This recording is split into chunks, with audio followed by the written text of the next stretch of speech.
Quando si parla di creatività, quasi sempre la conversazione parte dal presupposto che essa sia una qualità, un atteggiamento o un talento dalle proprietà misteriose, per alcuni addirittura un dono divino. Sicuramente essendo legata al comportamento cognitivo non sappiamo minimamente abbastanza per spiegarne le origini o lo sviluppo in modo comprovato e scientifico.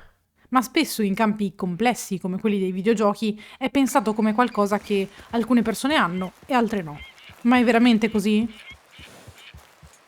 In questo video scopriremo assieme come la creatività è studiata come processo mentale osservabile e allenabile e come possiamo applicarla per creare giochi, videogiochi e prodotti creativi. Io sono Alessia, qui parliamo principalmente di game design, videogiochi e sviluppo, quindi se vuoi approfondire questi argomenti clicca la campanella perché sei nel posto giusto.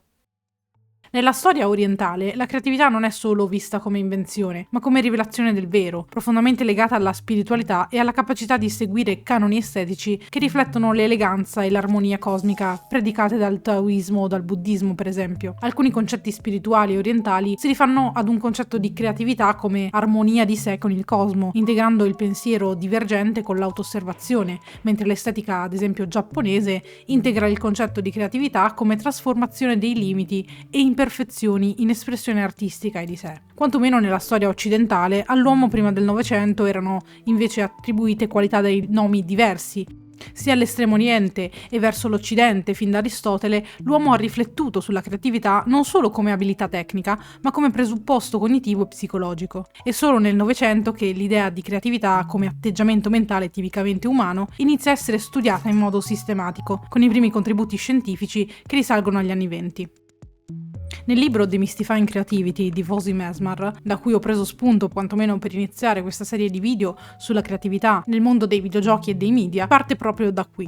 Dall'idea che per capire la creatività dobbiamo smettere di guardarla come un talento e iniziare a guardarla come un funzionamento del cervello. Quando si studia con occhio critico questo argomento, emerge come ampiamente apprezzata la definizione del matematico e filosofo Henri Poincaré. Creatività è unire elementi estetici con connessioni nuove, che siano utili. Il concetto di utilità potrebbe far storcere il naso a qualcuno, ma è un concetto a cui arriveremo nel corso del video parlando del valore delle idee creative, perché l'utilità e il valore di un'idea o prodotto creativo non è solo da intendere in termini di utilizzo fisico.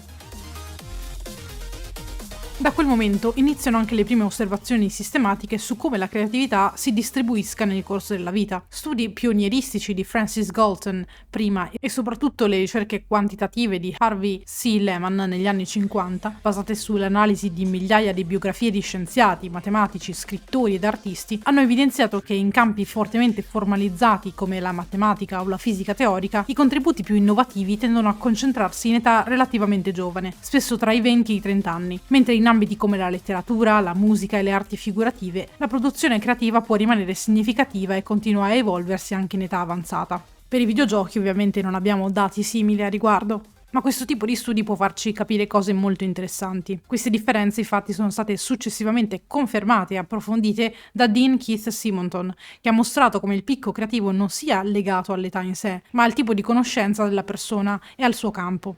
Più il campo richiede velocità di astrazione e manipolazione simbolica, più tende a favorire contributi precoci. Più richiede sintesi, esperienza e profondità espressiva, più consente una creatività distribuita lungo l'intero arco della vita, con picchi anche più avanti con l'età. Campi come la scrittura e lo sviluppo di opere dal carattere creativo come videogiochi, film e altri media richiedono quindi non solo conoscenze tecniche allenate negli anni, ma anche esperienza espressiva, creatività allenata e conoscenza creativa del medium e della narrativa che c'è dietro. Dal punto di vista cognitivo, la creatività è legata alle idee e alle conoscenze, e le idee non sono altro che connessioni. Come scrive Mesmer nel suo libro, le nostre menti sono piene di idee, parole, immagini e simboli, tutti collegati tra loro attraverso le nostre esperienze individuali. Questo significa che quando generiamo un'idea non stiamo creando qualcosa dal nulla, ma stiamo collegando elementi già presenti nella nostra rete mentale. Qui si potrebbe speculare infinitamente sulla precisa definizione di idea, ovviamente, di produttività creativa, di cui accennavo prima, e di come questi collegamenti avvengono. Ma andiamo con ordine.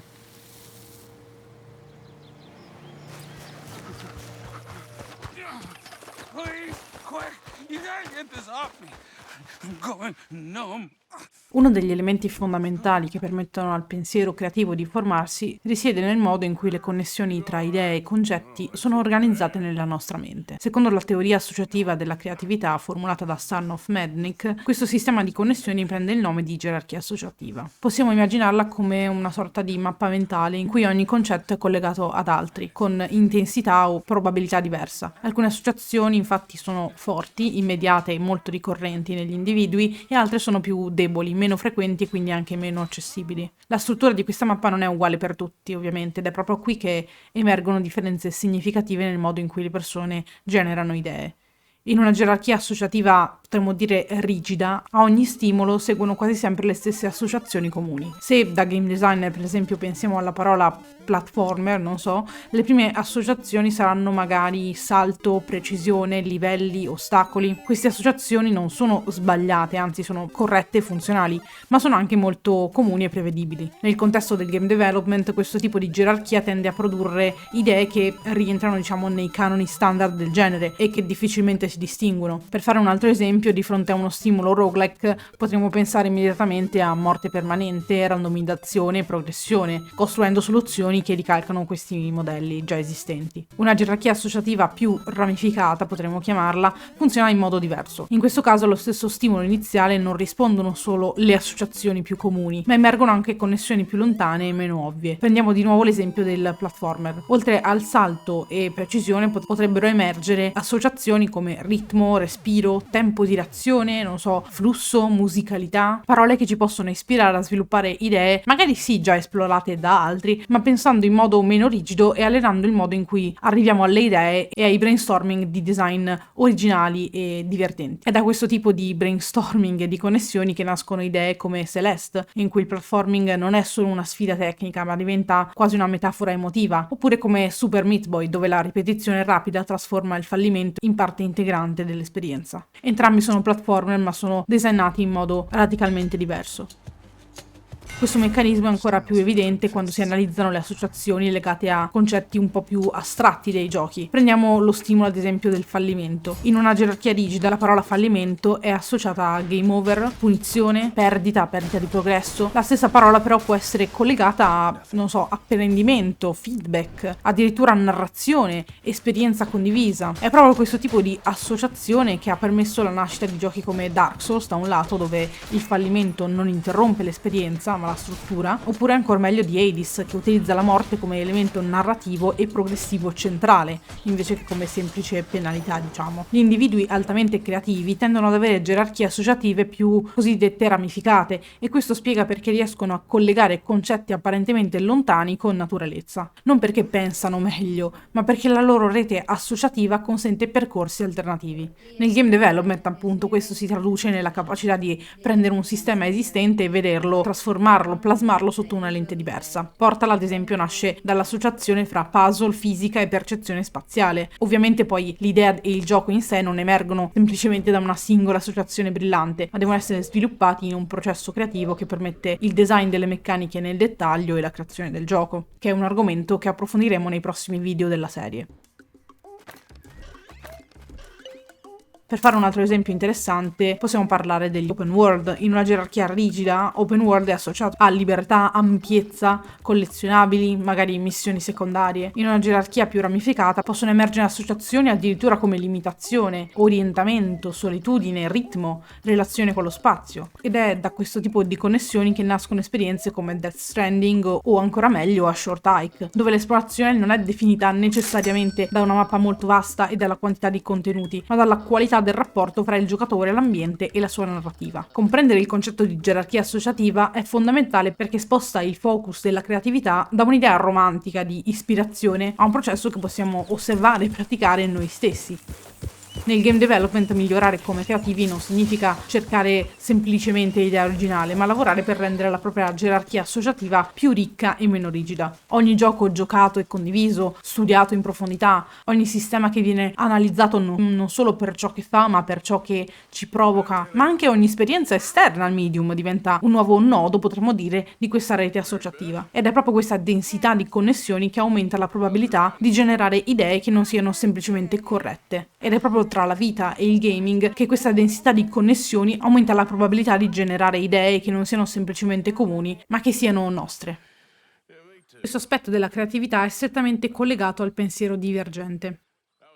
Il pensiero convergente cerca una singola soluzione corretta secondo la logica e le conoscenze che si hanno, mentre il pensiero divergente esplora più possibilità, assumendo secondo Guilford qualità come flessibilità, originalità ed elaborazione. In pratica il pensiero divergente implica un modo di pensare non lineare, che crea collegamenti inaspettati tra elementi che apparentemente non hanno nulla a che fare tra loro. Ma questo modo di pensare è prerogativa degli artisti? In fondo uno scienziato che formula ipotesi multiple, un designer che esplora più soluzioni, uno scrittore che collega due puntini per creare una trama originale o un artista che fonde due tecniche con un soggetto sperimentale non sono poi differenti in questo, stanno usando lo stesso identico meccanismo.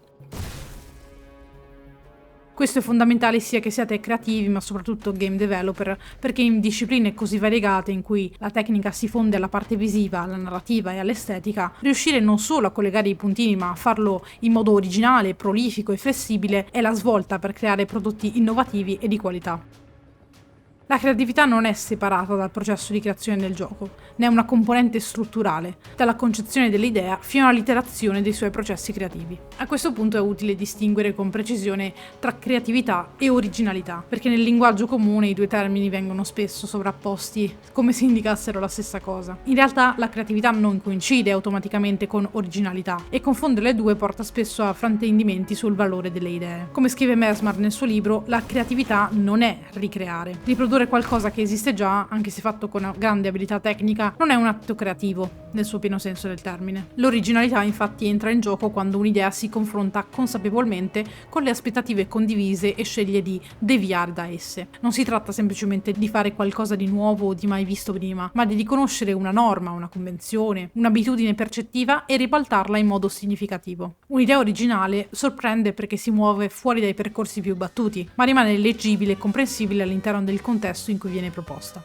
Undertale non è creativo solo perché rompe la quarta parete, ma perché utilizza la memoria del giocatore e le sue abitudini acquisite con gli RPG per mettere in discussione il concetto stesso di violenza, progresso e salvataggio. Allo stesso modo, giochi come Death Stranding costruiscono la propria originalità non tanto sull'idea di consegnare pacchi, quanto sul trasformare un'attività normalmente invisibile e noiosa in un'esperienza centrale, lenta e ricarica di significato e narrativa. Nel game development questa distinzione è particolarmente importante. Un gioco può essere creativo senza essere radicalmente originale, se riesce a combinare elementi noti in modo coerente, significativo e nuovo. La creatività quindi non va cercata esclusivamente nella rottura totale delle regole, ma nella capacità di capire quali regole vale la pena seguire e quali invece possono essere piegate e reinterpretate. È in questo equilibrio che l'originalità diventa una componente efficace della creatività, ma essa da sola non basta.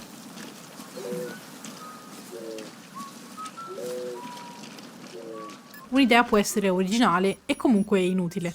Qui entra in gioco il concetto di valore creativo. Come abbiamo visto nella prima definizione di Henry Poincaré, il valore di un'idea deriva dalla sua adeguatezza, potremmo dire, rilevanza o idoneità in un determinato contesto. Un'idea ha valore solo se risolve un problema, risponde a un obiettivo o funziona all'interno di vincoli specifici del proprio contesto. Se vi state già facendo delle domande lato artistico, non vi preoccupate, il concetto di problema e obiettivo può cambiare veramente di forma a seconda che si tratti di un'idea in ambito intellettuale, videoludico, oppure di imprenditoria, di pensiero politico, di poesia, non so. Quello che in poesia può essere espressione di una cultura e pensiero giovanile in contrasto con la società, ad esempio. Questo risponde ad un obiettivo intellettuale e artistico, molto diverso da, ad esempio, un'idea di un imprenditore che vuole creare un'app o un servizio per risolvere un problema concreto, logistico o burocratico. Entrambe le idee hanno valore all'interno del loro contesto e rispondono a obiettivi molto diversi. Mesmer definisce vari tipi di valore: quello funzionale, estetico, intellettuale, sociale, culturale e morale. Un game designer spesso genera idee in stretto contatto con il contesto in cui opera. Le meccaniche, i troppi di genere, la narrativa, il pubblico a cui ci si rivolge, la piattaforma su cui verrà giocato il gioco, il budget disponibile, le dimensioni e le competenze del team, gli obiettivi e l'esperienza che il progetto si pone. Questi elementi definiscono il contesto e definiscono il campo di azione del pensiero creativo. È evidente che proprio perché questi concetti di valore, problema e obiettivo non sono misurabili e quantificabili, il valore in sé di un prodotto o idea a livello puramente creativo non può essere valutata oggettivamente. E allora mi potrete chiedere, in questo video, parlare di creatività, di valore, eccetera, che senso ha se non possiamo misurarla? Capire come funziona la generazione delle idee significa capire come lavorano le associazioni, e questo non solo per una curiosità teorica, ma perché ha conseguenze dirette su come possiamo migliorare come creativi nel nostro campo. Scovare e rendere espliciti i processi cognitivi che stanno dietro alla generazione delle idee, applicata nel caso di questa serie al game development, è fondamentale se vogliamo smettere di affidarci all'intuizione momentanea e iniziare a costruire competenze un po' più solide. La creatività in questo senso è il risultato di un sistema mentale che può essere osservato, alimentato e, almeno in parte, allenato. Se prendiamo, come abbiamo visto prima, il lavoro di Sarnov Mednick, che nel 1962 definì il processo creativo come fondamentalmente associativo, possiamo pensare che è proprio grazie a queste associazioni remote che tendono a nascondersi le soluzioni più interessanti. Se effettivamente la nostra mente è attraversata da una rete di connessioni, allora il lavoro creativo consiste anche nel riuscire a raggiungere queste zone meno battute dalla rete associativa, potremmo dire. Ad esempio, il Remote Associate Test nasce esattamente con questo obiettivo: misurare la capacità di un individuo di navigare la propria rete di associazioni e di trovare un collegamento che non è immediatamente visibile. Il test in sé è semplice e presenta molti limiti, ma il suo valore non sta nello strumento, bensì nel principio che mette in evidenza. Per produrre idee che non siano banali, non basta essere veloci o intelligenti, serve avere una rete associativa sufficientemente ampia da offrire percorsi alternativi. Più questa rete è ricca di esperienze, conoscenze, modelli e riferimenti, più aumenta la probabilità di creare connessioni non ovvie e quindi di generare idee che risultino originali e pertinenti. Ed è proprio questo il punto. Il nostro obiettivo, quindi, come creativi, non è solo inseguire la novità, il trend e ciò che può fare soldi, ma anche costruire un sistema di associazioni abbastanza ricco da produrre soluzioni pertinenti nel nostro campo. Nel game development la creatività non basta per avere un'idea, certo, ma serve riconoscere quando un'idea ha valore, per poter agire su di essa. All'interno di questi vincoli, la creatività emerge come una capacità molto specifica: collegare storie, temi e idee per meccaniche e soluzioni di design, espressioni visive e scelte tecniche che non sono immediatamente evidenti. Non si tratta di inventare da zero, ma di mettere in relazione elementi già esistenti in modo che risultino coerenti con l'esperienza desiderata. Una meccanica, una narrativa o uno stile diventano creativi non perché sono nuovi in senso assoluto, non ci inventeremo con tutta probabilità un nuovo stile visivo di gioco, ma perché funzionano in modo significativo all'interno di quel contesto preciso, producendo effetti che sorprendono il giocatore. Anche la sorpresa, infatti, è un elemento interessante da approfondire riguardo alla creatività, perché è un tema molto molto ricorrente all'interno delle idee creative e di come esse vengono sviluppate. Nel game development è necessario non solo attraverso ricerca e il processo creativo dimostrare di essere originale, ma anche rispondere a un'esigenza del progetto e integrare con le altre componenti di gioco. Spesso poi per selezionare le idee secondo valori e obiettivi bisogna generarne molte. Il lavoro e lo sforzo del game designer in questo senso non è solamente quello di generare, ma di valutare, selezionare e raffinare anche in team, attraverso processi di brainstorming e simili, quelle poche che meritano di essere sviluppate, trasformando l'associazione in sistema e l'intuizione in un'esperienza giocabile. Ed è proprio per questo che questa serie di video esplorerà come da creativi possiamo approcciare lo sviluppo di videogiochi, imparando non solo cosa accade dentro il nostro cervello, ma anche come questo si applica al processo creativo e sviluppo di giochi. I nostri prossimi passi saranno infatti capire come valutare le nostre idee di design e come strutturare un processo creativo applicato ai videogiochi e ai prodotti software. Ma se finora ho portato un po' di curiosità alle vostre giornate, fatemelo sapere con un commento e un like, e seguitemi per nuovi video su game, level design e narrativa. A presto ragazzi!